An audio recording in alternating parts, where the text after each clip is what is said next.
grave para darle la bienvenida al activista contra la desinformación digital, al estimadísimo Julián Macías Tobar, desde Madrid, España. Julián, ¿cómo estás?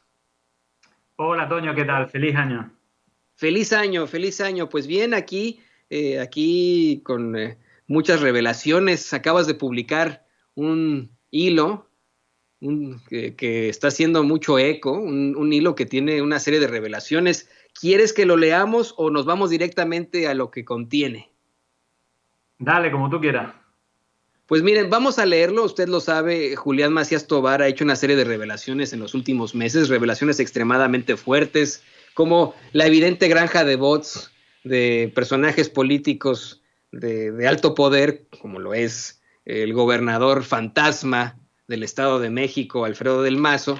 Y ahora trae algo muy, muy fuerte. Se lo está mostrando don David en pantalla. Mire, dice Julián Macías Tobar, ayer no solo se rechazó la extradición de Assange a Estados Unidos por parte de la justicia del Reino Unido, también Andrés Manuel López Obrador ofreció asilo político al fundador de Wikileaks. Lenin Moreno lo vendió junto a la soberanía de Ecuador por 30 monedas de plata. Estados Unidos colonizó la democracia ecuatoriana. Después dice, el 11 de abril de 2019, Lenin Moreno informó que retiraba el asilo a Julian Assange por seguir vinculando a Wikileaks. Luego se supo que fue mediante acuerdo con los Estados Unidos. ¿Saben qué sucedió ese mismo día? El mismo día, disculpe usted. El mismo 11 de abril de 2019, Facebook cerró la página de Rafael Correa con más de 1,5 millones de seguidores, sin previo aviso supuestamente por publicar el contenido de los INA Papers que implicaban a Lenin Moreno en un caso de corrupción. Usted recordará este caso de INA Papers. De hecho, hay una página, inapapers.org, si la quiere revisar. Y continúa Julián. Wikileaks también achacaba el retiro del asilo de Assange a la filtración de los INA Papers, pero la propia plataforma alega que ellos solo compartieron una investigación ajena publicada el 1 de marzo en web y desde Wikileaks se compartió el 25 de marzo. La apelación del equipo de Rafael Correa duró 1 mes y medio para recuperar la página, pero finalmente se comunicó su eliminación definitiva la misma semana que Lenin Moreno se reunía con Diego Basante, jefe de la política pública de Facebook para la región andina. El propio Rafael Correa achacaba la eliminación de su página a la animadversión política del jefe de Facebook para la zona. Incluso Facebook dio un premio por una campaña anticorrea lanzada por el medio Cuatro Pelagatos, así se llama el medio, no crea.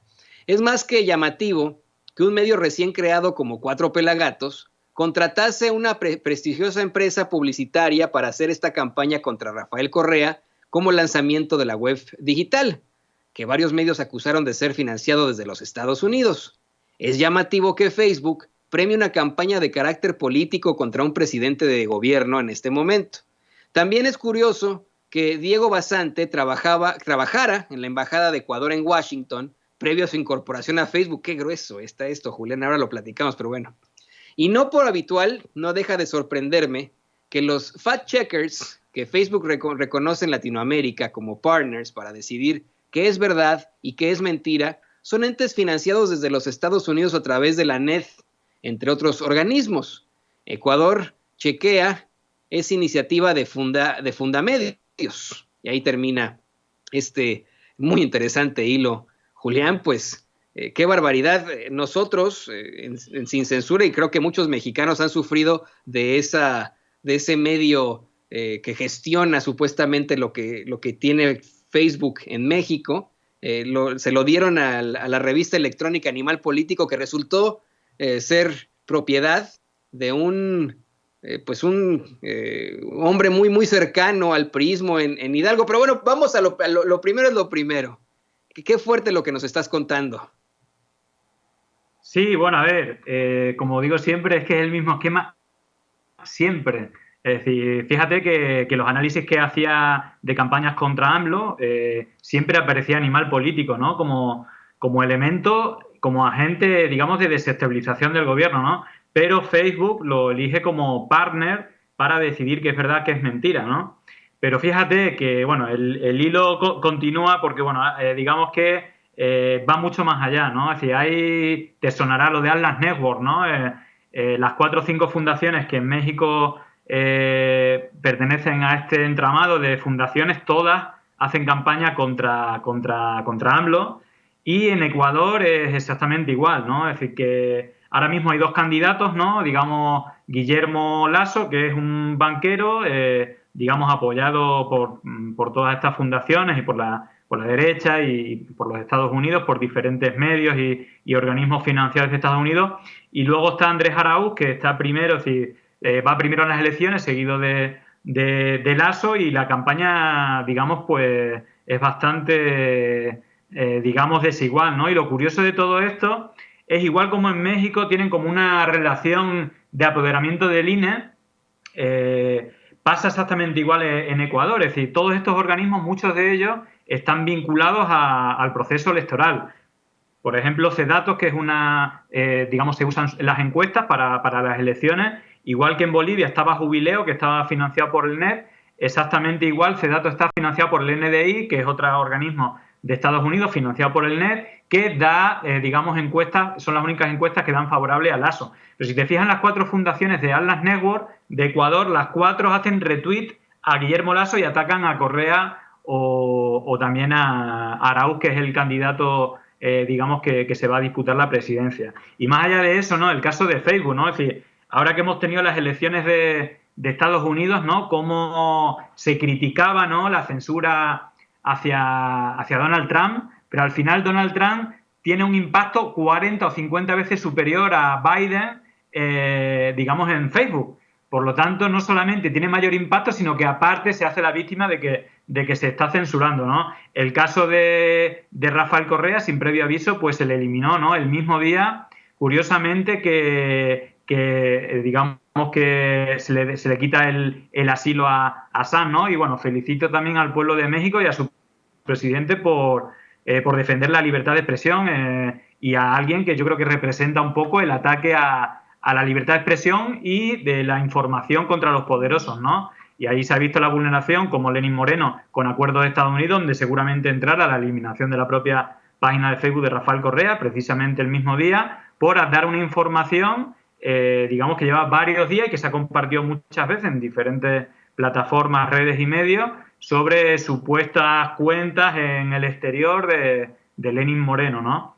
Entonces, bueno, digamos que me hace gracia esta comparativa, ¿no? Es decir, tanto que hemos hablado de la campaña de Estados Unidos, pero de esto nadie habló. Es decir, como que nadie habla de la censura que se le hizo a un presidente del gobierno por supuestamente dar información. Y, por ejemplo, es curioso cómo este verificador, este fact-checker, financiado por los Estados Unidos, pero que se le da como oficial para las elecciones en Ecuador, Fundamedios, que se supone que es una organización, una fundación que defiende la libertad de expresión, no ha dicho absolutamente nada sobre la retirada del asilo, digamos, de ayer, y tampoco, o digamos que sus publicaciones son, por ejemplo, para defender a una periodista que hizo campaña a favor de Lasso, y justamente en su derecho de libertad de expresión, pues algunos tuiteros publicaron que se vendía el mejor postor o que hacía campaña. Bueno, digamos, en cualquier dirección no había insultos, sino que había una crítica a este posicionamiento de una periodista a favor del candidato de la derecha.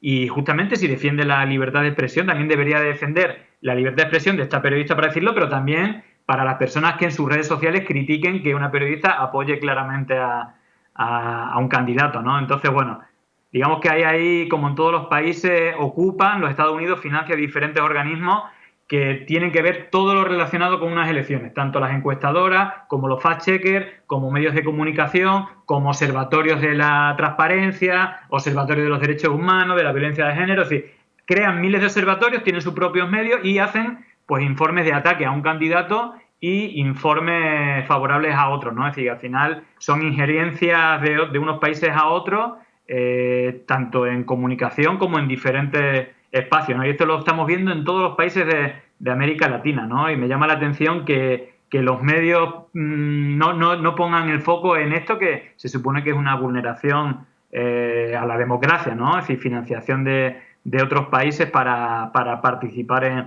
en campañas de terceros países, y que se repite en cada proceso, bien sea contra un gobierno o bien cuando hay unas elecciones para favorecer a un candidato y perjudicar a otro. Bueno, los medios tradicionales, porque los independientes aquí lo estamos denunciando efectivamente. Pero Julián, a ver, déjame decirte una cosa. Se maneja muchísimo esta idea, ¿no? Mark Zuckerberg, miembro fundador, dueño de Facebook, contrata en varios países fact-checkers, ¿no? Contrata censores, se busca siempre agencias de información que sean, imparciales, que no tengan ningún tipo de problemas, y ellos sean los que chequen dentro de sus países si que la información que se está transmitiendo es correcta, no sean fake news o no sean situaciones que afecten a los estatutos de la comunidad de Facebook, por ejemplo, ¿no? Y así nos la manejaron aquí en México con Animal Político. Pero esto que nos está dando a conocer es que si hacemos el comparativo, la comparación entre lo que ocurre en las elecciones en Estados Unidos, con lo que ocurre en México con Animal Político y lo que ocurre en Ecuador con estos fact-checkers, con estos censores de Facebook, pues nos podría plantear que en todo caso está metidísimo como empresa, está metidísima como empresa Facebook. ¿Esto es correcto? Facebook estaría actuando directamente, no simplemente como una flojera del dueño de no contratar a más personal en otros países, sino simplemente una agencia. ¿Estaría más bien Facebook detrás también de los golpeteos políticos, de las campañas entre países?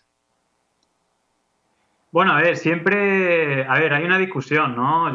Yo creo que como cualquier empresa, sus trabajadores, ¿no? Y Facebook tiene un montón de trabajadores que ocupan diferentes puestos de responsabilidad, mayoritariamente tratan de hacer bien su trabajo. De hecho, recientemente ha habido varias personas de Facebook que se han ido de Facebook diciendo que se sienten con las manos manchadas de sangre por haber provocado, digamos, una polarización tal que acaban en asesinatos, en golpes de Estado, etcétera. Y luego creo que también, pues dentro de Facebook habrá gente que haga las cosas bien. Evidentemente hay un interés económico que como cualquier empresa tiene y que está detrás de una defensa, es decir, por qué pasa esto de defender la fake news, la polarización, etcétera. Entonces tiene como una parte económica y luego, es decir, esta está clara, y luego hay una parte, no sé si subjetiva o que puede estar en debate, de que al final participa de una manera clara en las elecciones. Lo que sí hay dos cosas que son datos, no es opinión. Una es que, curiosamente, todos los organismos o entes que hacen de fact-checker están financiados normalmente, casi todos, te diría, o el 100% en América Latina, por la NET, ¿no? Por un organismo público que, como he hecho en otros informes, está muy relacionada con financiación de elementos de desestabilización de gobierno, incluso relacionado con algunas veces con golpes de Estado, como el caso de Bolivia. Pero, digamos, eso ya en sí a mí ya me parece una anomalía, ¿no? Es decir, que tenga esta dependencia económica de los Estados Unidos. Y luego, por otro lado, está el tema de Peter Thiel, ¿no? Es decir, Peter Thiel es el socio capitalista de Facebook, el que le dejó el dinero a Mark Zuckerberg y que tiene una empresa, la empresa más grande de espionaje digital, que es Palantir, y él sigue siendo un gurú en este sentido, que estuvo implicado también con el tema de Cambridge Analytica y con otra serie de cuestiones, y él es asesor, no solamente financiador de la campaña digamos, de Donald Trump, sino que también es asesor, ¿no? Es decir, en la parte digital, es decir, que tiene también ese carácter político, ¿no? Que pueda un conflicto de intereses. Pero bueno, más allá de la parte debatible, si nos vamos a los hechos, están estos dos elementos. Y no olvidemos que antes de estos partners regionales, el gran partner que había contra la injerencia geopolítica y de análisis forense digital era Atlantic Council, que Atlantic Council, digamos que para Europa y América Latina, el presidente José María Aznar, ¿no? Que está muy implicado con toda esta red de Atlas Network, incluso la empresa SCL Strategy, aquella que hablamos CLS Strategy, aquella que hablamos que estaba Mark Feyenstein, es decir, un director antiguo de la USAID implicado, uno de sus fundadores, Peter Schester, ahora mismo preside el organismo para América Latina de Atlantic Council. Y este fue el fundador de la empresa que el propio Facebook reportó que hacía campañas sucias con millones de dólares y cuentas falsas contra el gobierno de México, contra el gobierno de Venezuela y contra el gobierno de Bolivia, y seguramente muchos más, ¿no? Entonces también hay elementos claros de participación o vinculación con este tipo de estrategias de desinformación. Pero vaya, yo más allá de todo eso creo que es importante sobre todo que, como decía, tanto campañas de desinformación como quién está detrás de los diferentes organismos de los que depende la democracia, ¿no? Entonces, siempre me parece muy curioso esta sinergia, digamos, de ataques a unos candidatos o a un gobierno y defensa de otros candidatos por todas estas instituciones financieras de los Estados Unidos, que muchas veces tienen incluso acuerdos, vínculos con elementos que hacen de árbitro de unas elecciones, como puede ser un fact-check o observatorios contra la corrupción o la intervención del propio INE o del Centro Nacional Electoral de Ecuador. También hacen actos con sus directivos, financiados también por la NET, por el NDI, por otros organismos en los cuales intervienen este tipo de fundaciones que tienen cierto sesgo político y financiamiento de terceros países. Por lo tanto, yo sí que creo que hay cierta anomalía, sobre todo porque funciona como un patrón que se repite en todos los países de América Latina y que yo creo que en muchos casos se podría hacer una lectura como digo muchas veces, Operación Cóndor 2.0, donde los golpes militares se convierten en golpes blandos o golpes de cuarta generación, digamos que usando la tecnología, los medios de comunicación y digamos la capacidad de llegar al smartphone que todos tenemos 24 horas en el bolsillo a través de diferentes dispositivos, bien sean organismos, bien sean redes sociales, creadores de contenido. Entonces, bueno, esto es algo que se repite en todos los países de América Latina y por lo menos necesita una atención de los medios de comunicación que son libres y que no deben nada a nadie ni tienen que ocultar la verdad, ¿no? Y aquí para mí hay algo que se repite y que es preocupante, ¿no? Que es el intentar acaparar o colonizar la democracia. Es decir, después de los golpes de Estado que hicieron prácticamente en todos los países de América Latina, viene ahora Estados Unidos a decir lo que es la democracia y cómo se tiene que hacer la democracia, cómo se tienen que hacer los debates, cómo se tienen que observar, qué es lo que es verdad, qué es lo que es mentira, cuáles son los medios que defienden la libertad de expresión, cuáles no. Y al final, tanta financiación y tanta vinculación con los Estados Unidos, pues al final quien algo paga es porque algo quiere. Entonces, bueno, creo que por lo menos requiere un interés por parte de los medios de esta situación. No, y a ver, claramente, no es la primera vez que Facebook se enfrentaría a este tipo de situaciones. Ya recordará usted la problemática, usted que nos ve y que nos escucha, como bien comenta Julián, la problemática cuando tuvo que comparecer el mismo Mark Zuckerberg ante la Unión Europea ante tantas irregularidades. Yo lo que diría, lo que haría yo, estimadísimo Julián Macías Tobar, es un atento llamado a los juristas internacionales para que se incluya como crimen de guerra, y mire, suena horrible esto, pero así de sencillo, este tipo de situaciones virtuales, que entidades como Facebook estén detrás o tengan algo que ver con golpes de Estado en países. Esto obviamente tiene consecuencias terribles y Facebook tendría que enfrentar precisamente algún tipo de sanción al respecto, Julián.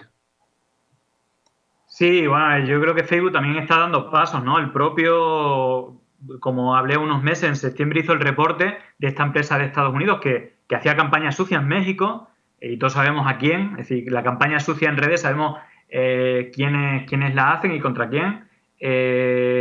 Me refiero, creo que se están dando pasos. Yo creo que Facebook ha tirado el chicle tanto que ya no puede tirarlo más porque se rompe, ¿no? Entonces le queda un giro de 180 grados y aliarse con el respeto a la democracia de los diferentes países, no usar los datos de las personas por intereses no ya solo económicos, sino de intereses geopolíticos, ¿no? En el documental El Gran Hackeo se ve claramente cómo el equipo de Donald Trump se sentaba en la misma mesa con gente del equipo de Google y de Facebook para usar esos datos en beneficio propio, o como has dicho, el propio Nix, el director de Cambridge Analytica, en el Parlamento británico informaba, entre otras cosas, diferentes campañas en diferentes países, entre ellas la victoria de Macri, el apoyo a la campaña de Macri, con una campaña anti-kirchnerista, como lo definió, y que quizás, no sé si fue que todo el motivo de la victoria de Macri fue esta, pero que al final se usa, digamos, este tipo de información para alterar los resultados electorales y en cierta manera la soberanía de los países, que muchas veces tiene un componente democrático, hablando de las elecciones, pero otra, un componente económico que normalmente van asociados, como en el caso de México, hablamos de la empresa esta que apoyó la campaña de Peña Nieto y que, curiosamente, bueno, que ahora creo que ya es un hecho, ¿no? El PRIAN, es decir, el triunvirato contra AMLO que se cristalizó en lo que se llama Peña Nieto Transition, que era un compendio de todos los diputados del PAN, del PRI y del PRD para, no voy a decir venderle, sino regalarle el petróleo de los mexicanos para fondos de inversión extranjeros, principalmente de Estados Unidos, y por eso, si hacen una inversión para favorecer un candidato, una presidencia, pues normalmente es porque va a conseguir cosas a cambio, ¿no? Como fue el caso del gobierno de Peña Nieto, donde aparte de todos los casos de corrupción casi incontables, sí que hubo una cosa palpable, que fue el regalo de la materia prima, como suelen hacer, ¿no? Estas políticas extractivas, lo que es de los mexicanos, pues que las ganancias queden en fondos de inversión extranjero, principalmente de Estados Unidos, o la intervención en Bolivia por el litio, o en Ecuador también por el petróleo. Es decir, que en cada país tienen sus intereses geoestratégicos, económicos, y que creo que, bueno, la sociedad y las instituciones tienen que velar por nuestro derecho a la información veraz, a tener una democracia, digamos, que respete la soberanía de los pueblos y que, bueno, en esa dirección tenemos que ir y no repetir el tema de los golpes de Estado, digamos, para imponer intereses económicos desde los Estados Unidos en América Latina. Y creo que principalmente la ciudadanía es la más interesada de que esto no pase. Definitivamente, hay que estar siempre muy, muy pendientes nosotros y exigir justicia ante todo. Activista contra desinformación digital, compañero y, por supuesto, colaborador de Sin Censura, Julián Macías Tobar, no sé si quieras compartirnos también tus redes sociales para que la gente te busque, se ponga en contacto contigo ante información tan importante, ante revelaciones tan importantes como las que nos planteas hoy aquí en Sin Censura. Sí, bueno, lo primero recomiendo la web y el canal de Telegram de Pandemia Digital, que hay, bueno, un poco la parte que es cómo surgió todo el tema este de investigaciones. Digamos que la desinformación, la pandemia digital o la infodemia vino para quedarse. Es una estrategia de principalmente espacio de ultraderecha, ¿no? Todo esta corriente de Trump, Bolsonaro, etcétera, y que en realidad viene para quedarse porque funciona y sobre todo es impune, ¿no? Entonces sí que pongo, bueno, una serie de herramientas para que la gente pueda tener un contexto y también hacer sus propios análisis, y luego en Twitter, pues con la cuenta Julián Macías T, también, bueno, sobre todo ahora estuve durante estas Navidades recopilando información de Ecuador y de Perú, que son los siguientes procesos electorales, y la verdad que es tremendo, no acaba, es decir, son miles, es que no son cientos, ya son miles de organismos financieros de los Estados Unidos que son agentes que operan en la parte de la comunicación y en las elecciones, ¿no? Entonces, es un patrón que se repite y que no deja de sorprenderme, ¿no? Es decir, que sobre todo eso, que solo medios alternativos como el vuestro le dan un poco de espacio, pero que en los principales canales no aparecen. De hecho, es que muchas veces estos principales canales de los países tienen vinculación con estos fondos de inversión o con estas fundaciones financiadas de Estados Unidos, ¿no? Como el caso de México. Entonces, bueno, agradeceros también la atención, ¿no? Y darle foco a esto que creo que es bastante interesante para principalmente todos los pueblos de América Latina, ¿no? Que son los que lo están sufriendo. Así que nada, muchas gracias, un abrazo y feliz año a ti, a Vicente, que me enteré que está convaleciente, es una pronta recuperación, y un saludo fraterno y que deseemos que el 2021 sea mucho mejor que el 2020 para todo México y, bueno, para todo el mundo que hemos sufrido este 2020, ¿no? Con la pandemia del COVID, también con la pandemia digital. Así que intentaremos también poner vacunas, ya que el 2021 va a traer la vacuna del COVID, también busquemos vacunas para la pandemia digital y de la desinformación que buena falta nos hace también. No, gracias a ti, no, más bien gracias a ti, querido Julián. Sigue revelándonos, por favor, este tipo de informaciones. Es muy importante que podamos dar a conocer esto. No lo va a ver usted ni en la televisión, en la radio, en los periódicos. Lo va a ver en los medios independientes, desde aquí, desde las redes sociales, desde aquí, desde el Internet, y por esfuerzos incalculables como el de Julián Macías Tobar. Muy, muy feliz año nuevo también para ti. Le paso con mucho gusto tus mensajes a Vicente Serrano, no te preocupes, va bien. Y nos vemos muy pronto, Julián. Muy bien, un saludo. Chao. Ahí tiene usted al activista contra la desinformación digital.